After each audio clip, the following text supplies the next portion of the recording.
Wir haben jetzt eine M2 Competition hier mit dem S55 Motor, sprich Twin Turbo aufgeladen.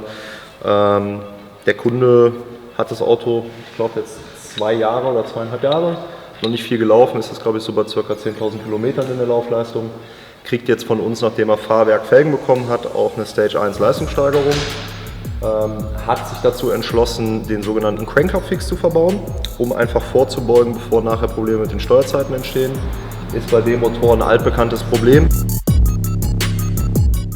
Die Ölpumpenkette, die hier drüber läuft, und hier Kette zur Nockenwelle nach oben, und das kann sich halt verdrehen einfach. Dazwischen sind beide freidrehend und werden quasi nur durch diese Reibscheibe, durch diese Diamantscheibe und halt das Drehmoment aneinander gehalten, dass das quasi ein Konstrukt ist. Und unser neuer ist ineinander verzahnt, also kann sich so schon mal nicht gegeneinander verdrehen.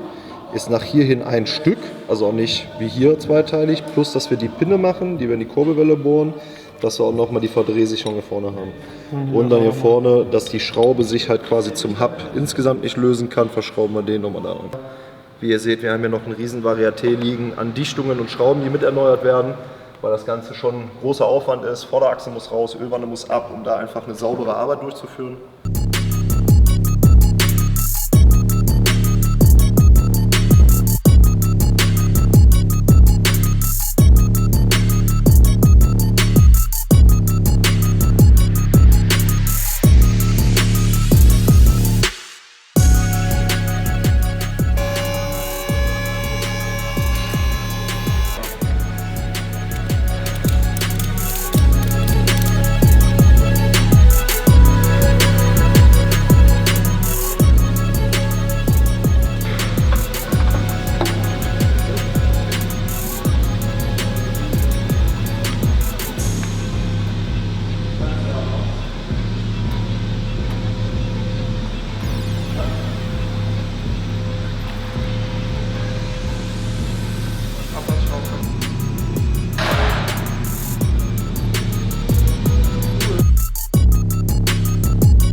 Und jetzt bauen wir das Ganze wieder zusammen, damit der Kunde heute Abend sein Auto wiederbekommt.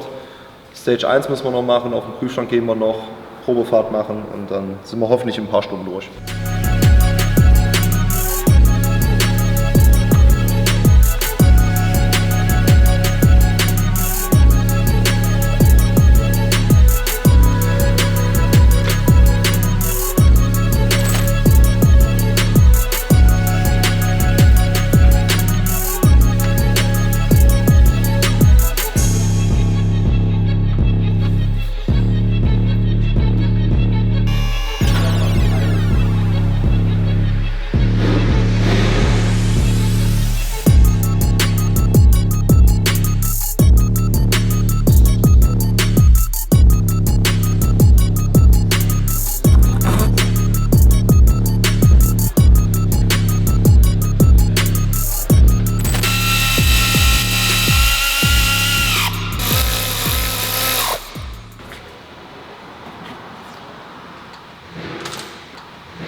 Hey Niklas, Ja, bitte? Wie lief der Crank-Up-Fix vom M2er? Welcher M2? Der graue. Der graue. Den grauen, wann haben wir den? Boah, ich weiß schon gar nicht mehr. Letzte Woche, glaube ich, hat man den zwischen. Kunde sein M2 gebracht. War ein absolutes Liebhaberfahrzeug, also wirklich wenig bewegt. Hat den Crank-Up ja als vorbeugende Maßnahme bei uns machen lassen. Zusätzlich noch eine Stage 1 von uns bekommen. Fahrzeug war ansonsten serienmäßig. Ich glaube, nur Endschalldämpfer, war ein Aftermarket verbaut. Kunde ist super zufrieden, super happy. Auto hatte bei Einlieferung eine minimale Verstellung der Steuerzeiten. Fast nicht nennenswert, aber war schon vorhanden. Deshalb eine gute vorbeugende Maßnahme, das Ganze durchzuführen. Wir waren sehr glücklich, Kunde ist glücklich, das ist die Hauptsache. Jetzt haben wir vor kurzem, aber gestern haben wir den, glaube ich, wann haben wir den ausgeliefert? Den blau-violetten M2? Vorgestern hatten wir noch einen M2 da. Der kam leider sehr, sehr schlecht hier an, in einem schlechten Zustand. Auto wurde eingeschleppt, unrunder Lauf, nicht alle Zylinder waren dabei. Auto hatte immer noch keinen Fehlerspeichereintrag abgelegt, auch sehr lustig. Dann gehen wir meistens erstmal vor, dass wir die Adaptionswerte zurücksetzen, mal schauen, kommt ein Fehlerspeichereintrag rein, weil lange laufen lassen möchte man so ein Auto auch nicht.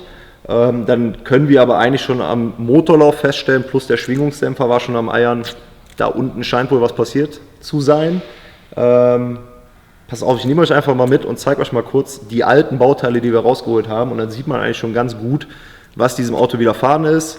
Als Auflösung des Rätsels, wir konnten ihn wieder zum Leben erwecken. Der Kunde hat ihn vorgestern abgeholt, war auch heilfroh, dass er keinen Motor gebraucht hat oder keine neuen Innereien gebraucht hat, weil ich glaube, da hat nicht mehr viel gefehlt, dass der aufsetzt oder aufgeschlagen hätte. Genau, aber kommt einfach mit und dann gucken wir uns mal die Teile an. Und zwar haben wir vom Klaus Aulitzky, auch sehr bekannt in der BMW-Szene, die Crank-Ups. Da sind wir auch sehr glücklich, dass wir die schönen Produkte verbauen können. So sieht das Ganze aus. Haben wir jetzt schon mehrfach gezeigt in dem Video. Glatt und schön, so wie es aussehen soll. Und jetzt haben wir einen Kunden da gehabt mit einem sehr unrunden Motorlauf. Auto hatte tatsächlich keine Fehlermeldung gesetzt. Adaptionswerte zurückgesetzt, immer noch Abgleich, Kurbelwelle, Nockenwelle. Alles schön, kein Problem. Auto aber wie gesagt total unrund am Laufen.